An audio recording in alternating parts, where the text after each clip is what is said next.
Notre Dame versus Penn State in the Orange Bowl for a spot in the national championship game is almost here, folks. And to preview this matchup, I've got Tyler Horka with me to give three keys to the game, and we'll both give our score prediction for this contest. Folks, please hit the thumbs up on this video, subscribe to the Blue and Gold YouTube channel for more content, and head over to blueandgold.com for much more coverage on this game. Key number one for you, Tyler, limiting Tyler Warren. Why is that such a key, and like, how can Notre Dame get that done? Well, it's such a key because he literally does everything. Obviously, it starts from who he is as a receiving threat. And I made the point in one of my articles at blueandgold.com this week. If you put this guy in these numbers that he has, I think he's over 1,100 yards, 8 touchdowns on this Notre Dame team. Holy cow, you're probably talking about the runaway favorite to win the national championship game.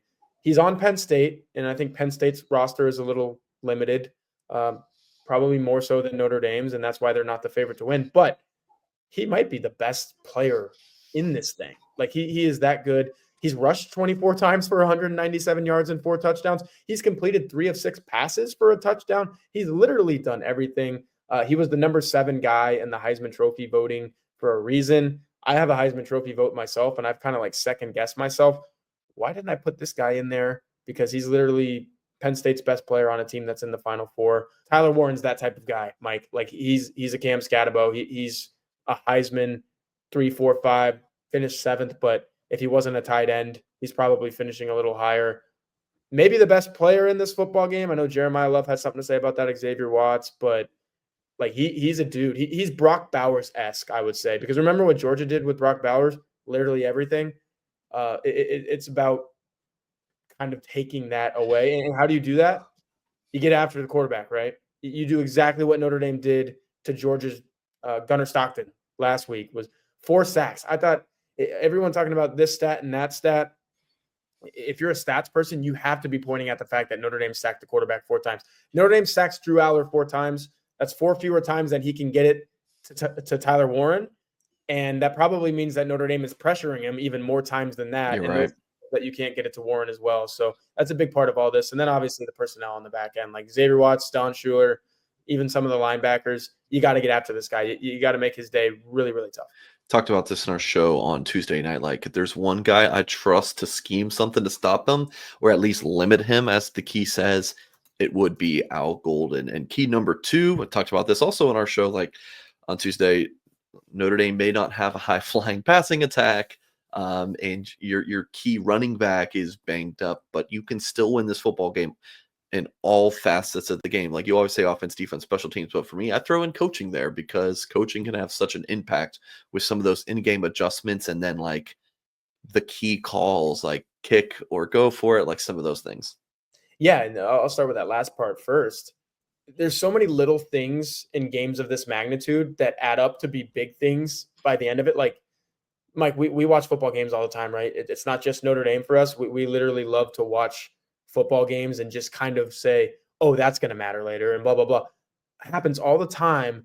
Marcus Freeman has made sure those moments have gone Notre Dame's way. The biggest of those was the 4th down thing, the fire drill 11 on, 11 off, where, okay, yeah, that was huge.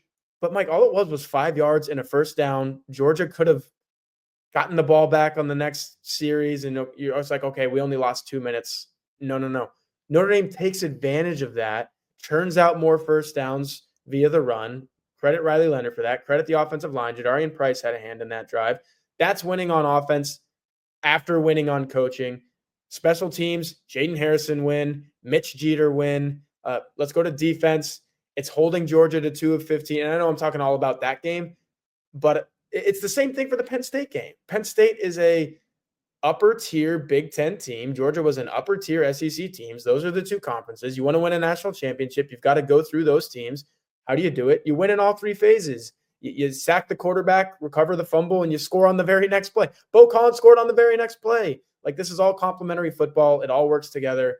And when you play the Penn States of the world, those are the things that need to happen. Like, when Ohio State went to State College and beat Penn State, it's because I think they picked off Drew Aller a couple times, and the defense played really well. There was a big 4th or maybe 2 fourth down stops where Penn State was looking to score, and like Ohio State said, nope, this is how we're going to win. And that's what Notre Dame did to Georgia as well. So it's all of those things. They all add up. Yeah, so winning in those 3 phases in a big way you can do that is win the turnover margin. Like, Tyler, I'm sure we both have Notre Dame winning in a, somewhere in the teens or low 20s. So if it's such a low scoring, tightly contested game, like you can't turn the ball over. If it's a like if it's a game where these offenses are struggling to move the ball and put up a lot of points, you can't give a gift to the other team. So Notre Dame didn't have any turnovers against Georgia. You don't want any against Penn State. Yeah, we need to see the Riley Leonard that's not throwing interceptions. We need to see the ball carriers that aren't putting the ball on the ground. And that goes for wide receivers too. The Jaden Thomas thing against USC, we talked to him in media recently. That was like a scary moment for Notre Dame on the road, game that they need to win to punch their ticket to the playoff. None of that.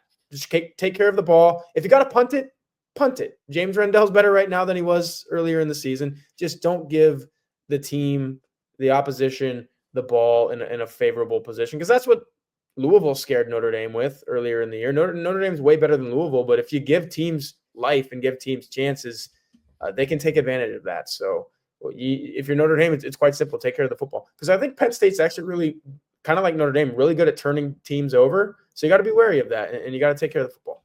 All right, let's go over to OddsShark, and they always have interesting score predictions based on their algorithm. How about Notre Dame rounding up 37, Penn State 34? Ain't no way in hell. But the spread for this game is currently Notre Dame a 1.5 point favorite. The over/under at 44.5. It's a really good number. I personally see I see the under hitting on that. This is not gambling advice.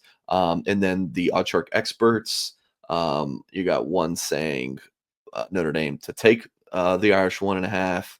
One person says take Riley Leonard to have a passing touchdown. Interestingly enough, so we'll go into score prediction time. Tyler, I have Notre Dame 20, Penn State 17. I think this is the third coming of like Notre Dame A&M, Notre Dame Georgia, and this is Notre Dame Penn State.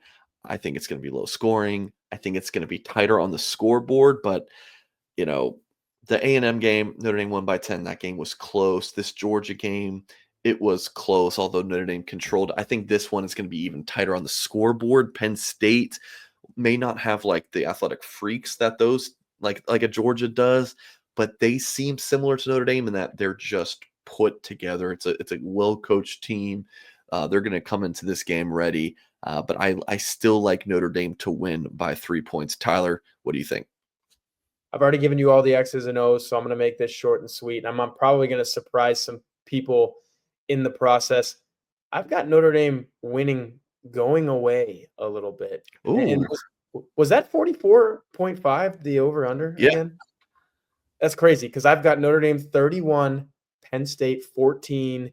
It might be like a 10-point game, and then Notre Dame gets a late touchdown. I think Notre Dame is going into the college football national championship game riding high, and I think this is the game, even more so than Georgia, because Georgia, everyone talks about 244 yards and like you needed this, you needed that. I think Notre Dame has a really good performance, maybe their best performance of the season, and really puts a stamp on its potential to win the national title for the first time since 1988. Folks, I know you would like that score prediction to come true from Horka. So why don't you hit the thumbs up on this video? Producer in my ear tells me that if you hit the thumbs up on this video, it'll come true. I'm kidding, folks, but seriously, hit the thumbs up on this video. Check out our post-game show with Tim Hyde. Moments after the game ends, Tim and I will be live. So check it out. Head over to blueandgold.com for more coverage. And as always, we will catch you next time.